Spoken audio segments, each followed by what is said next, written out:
Manga adaptations into anime always pose some kind of interesting challenge. Sure, most popular anime are adaptations of popular manga, but not to disregard any of the hard work put into these adaptations. I feel like a lot of anime adapting manga tend to go the more simplistic route of simply translating the pages in manga to an animated form by taking the drawings already present on each page, more or less keeping the style of the original mangaka, coloring and slightly changing them every few frames to create an animated scene. There's of course nothing wrong with this way of adapting a single drawn picture into an animated form, and it's the most common way pages in manga get turned into short scenes in anime, but the scenes I'm quite confident saying most people keep in mind even a long time after watching an anime are the scenes where the studio and animators working on a project decide to take a different approach with adapting these still pictures in manga into an animated form, just for the sake of better showing why I think that different ways of animating a single drawing or page into a scene you see in anime can make the scene way more memorable depending on the approach the animators take. I'll oversimplify and say that you can take each scene you see in anime and put it into one of two boxes when talking about the visual presentation. I know it's not quite that simple, but when looking at an anime adaptation of a manga, there are more or less two ways of adapting a scene when just focusing on what you see on screen. The most popular way is by taking a drawing present in the manga and basically translating it into an animated form by keeping the style and turning it into a more or less identical scene with animation, typically colors, and everything that differentiates an anime from a manga added. This is the most important way of animating a single drawing into a scene in an anime, because it takes the original work done by a mangaka and mostly keeps away the manga looks and turns it into an animated form where it's apparent just by looking at the scene what it's adapting, while adding voice acting, music and so on, but still keeping the way it looked originally. The second way of animating a panel into a scene in an anime is when the animators get to have a lot more liberty when reimagining the manga drawings and are not as restricted by the original panel and get to transform rather than copy and slightly change what you saw drawn before in the manga. These scenes I'm talking about are scenes where you as a reader of the source material don't see the same frames you saw before now in an animated form, but a reimagined version, oftentimes with completely different visuals compared to the manga, that while still getting the same message across, transform the manga panels into a vastly different animated version. Scenes like the torture dance in Golden Wind, where a few small drawings were turned into a complete musical number, or a lot of Mob Psycho scenes for example. The scene where Mob uses his power in his introduction was a single panel in the manga, but turned into a fairly long scene with beautiful animation and a rotating view around the characters, everything not present in the manga previously. Scenes like these, where the anime isn't as restricted to its source material, can oftentimes be really stunning to look at and further enhance the experience and emotions of a scene. There's of course a good reason why these scenes are far fewer when compared to the more traditional way of adapting, where the anime more closely resembles the manga with its visual representation, like time and cost, and I mean in most cases you of course don't want to change the work of the author too much. It's an adaptation after all. But I think when an anime seems to have more freedom with its way of transforming the manga, then can make some scenes really unique and interesting. And of course some manga drawings won't work quite as well in anime when adapted in a more simple form. So changing the scene to fit the animated format better can do a lot. I think the movie version of Look Back does a lot of the things I mentioned, and possibly the best example of this is the scene where you see Fujino's first little manga.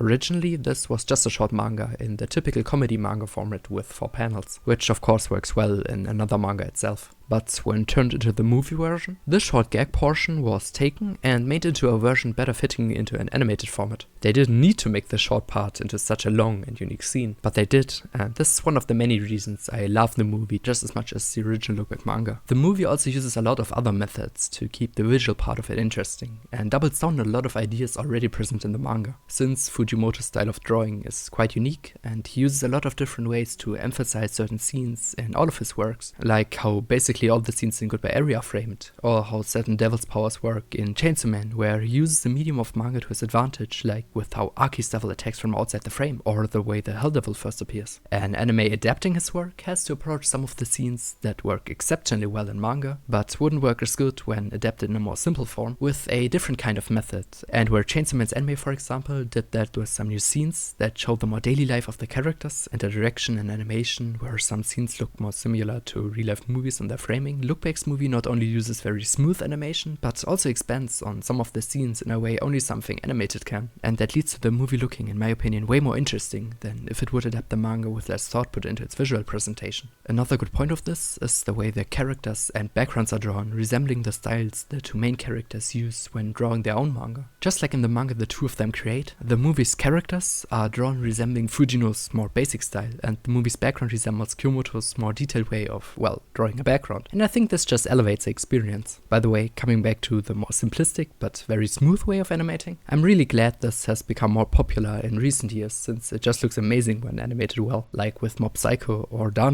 or Look Back, just to name a few. I'm oftentimes way too critical of new anime where I've read the manga previously, and it's hard for me to enjoy an anime adaptation where I know the source material quite well, as much as I could have if I had nothing to compare it to. And I even felt the same way in a lot of cases with Chainsaw Man, where I was distracted a lot of the time with scenes missing from the anime, or certain voice actors being quite different to how I kinda imagined the character's voice in the manga. And I know this isn't a good mindset to have, and I'm trying my best to get rid of it. But I'm mentioning this because even with this critical approach to an anime adaptation of a manga I love, I sadly have a lot of the time, I can confidently say that I really enjoyed this movie, and no matter if you prefer the manga or anime, both versions are excellent, and I honestly think it's definitely worth it to experience both, because they both excel at the way they tell the story in their respective format. Talking about Fujimoto's other works reminded me again that this movie has quite a lot of references to his other works, mainly Chainsaw Man of course, with something like Fujino's manga Shakek being really obvious. But reading the manga again, I don't know if I just forgot or didn't catch them all at first, but the manga also has a lot of references next to the really obvious ones to Chainsaw Man. I think the references to Fujimoto's works and other real-life events do have a point though, that goes beyond a simple motivation to just mention something and add to the story.